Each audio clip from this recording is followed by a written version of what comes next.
Since the trial flopped, how do you think they'll stop Sukuna? They won't. The end. Just kidding. Or am I?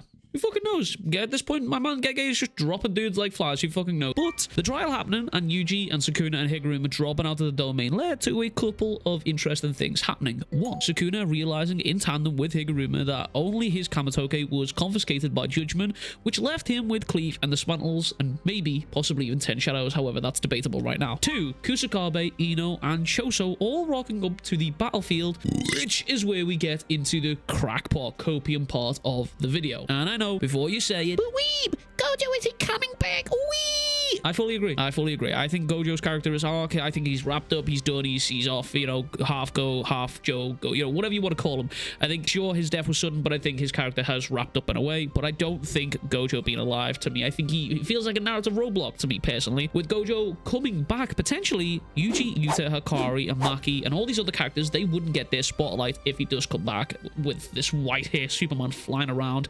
But that being said, if, and this is a big if Gojo was to return, it'd be due to this dude right here, Eno. This is the same dude who was bodied by Toji, so him and Gojo already have something in common in that respect. However, Eno possesses the seance technique, and yes, I'm aware Eno's technique is to summon the 4 auspicious beasts, part of which we saw against Granny Ogame, who conveniently has a similar seance technique.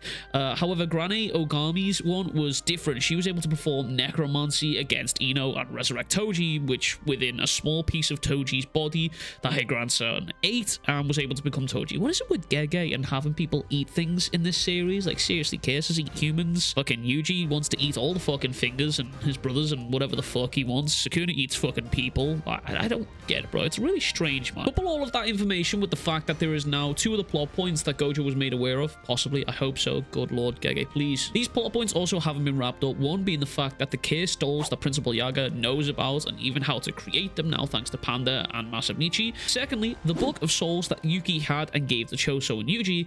This information is kind of vital and surely, possibly, should not have been forgotten when it comes to dealing with a threat as serious as Sukuna fucking Ryomen. And I know you guys are probably absolutely sick of seeing Gojo revival theories, and in fact, I actually am also. But this one, I think it kind of makes sense for me personally, but I don't really believe in it. But I'm just saying, if it was to happen, I think this is the way that it's going to happen. Given that we've had a time skip and everyone has had time to prep and train and prepare for the coming fights, I feel as though Eno bringing back Gojo to help fight against Sukuna again could turn the tides in their favor. However, there is one extremely glaring plot hole. Actually, there's 2 glaring plot holes in this theory. And that's the fact that Gojo seemed completely at peace when he died, and he didn't mention anything about plans, or at least we don't know anything about these plans. And then on top of that, Sukuna now has a technique capable of just carving through infinity with complete and utter ease. So yeah, Gojo coming back, it's a possibility. It could happen. I'm not gonna say never say never, but the likelihood of it happening is very, very slim in my eyes. But you know, I'm always down for a crackpot theory. Do you think Sukuna will have a tough fight against those present at the moment? Choso, Eno, Kusakabe, Higuruma, and Yuji, or is he just cleaning up easily? Low-key, I feel like this group of fighters has a genuinely strong chance to whittle him down at the very, very least. But I think it all depends on their game plan and their plan to fight. As far as I'm concerned, planning in Jujutsu Kaisen is the ultimate cursed technique. It's the strongest person that we ever saw in the series, Gojo, before Sukuna arrived on the scene. He was put away not once,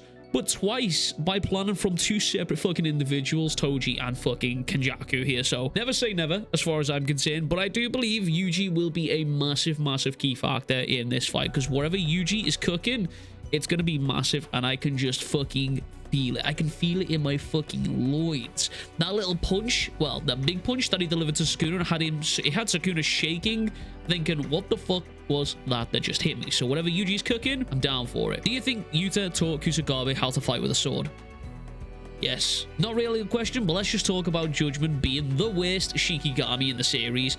Out of 3 CTs to confiscate, you decided to take the one that is not even a part of the person you gave the death penalty to. To be honest with you, I kind of have agreed. Judgeman, he's just really a Shikigami that can work for you or against you, kind of similar to the Maharaga and the Megame's control, but Judgeman seems to be the type of Shikigami that is like, I did my part. Maybe it didn't favor you, but fuck you.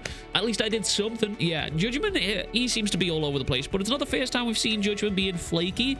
He did just take away randomly Yuji's cursed energy when he was fighting Higuruma rather than a technique, so it's not the first time that we've seen something go wrong for Higuruma. So yeah, A lot of people are saying it's an ass pull. Personally, I'm under the assumption that a tool would probably be the first thing to go. I mean, if you look at it in like the real court of law type beats, as soon as they walk into the courtroom, which is in this case the domain, they can't use violence. Sukuna had the Kabutoke in his hand when he was stood at the trial, at the stand. I would have assumed that the first thing to go would be the weapons, and then after that would be the curse techniques. Maybe I'm crazy on that one. I don't really think it's a plot hole. I do think it is a bit of a convenient plot writing point. I wouldn't say it was an ass pull personally. It is kind of maybe like a 10% of a MacGuffin given to him from Yorosu.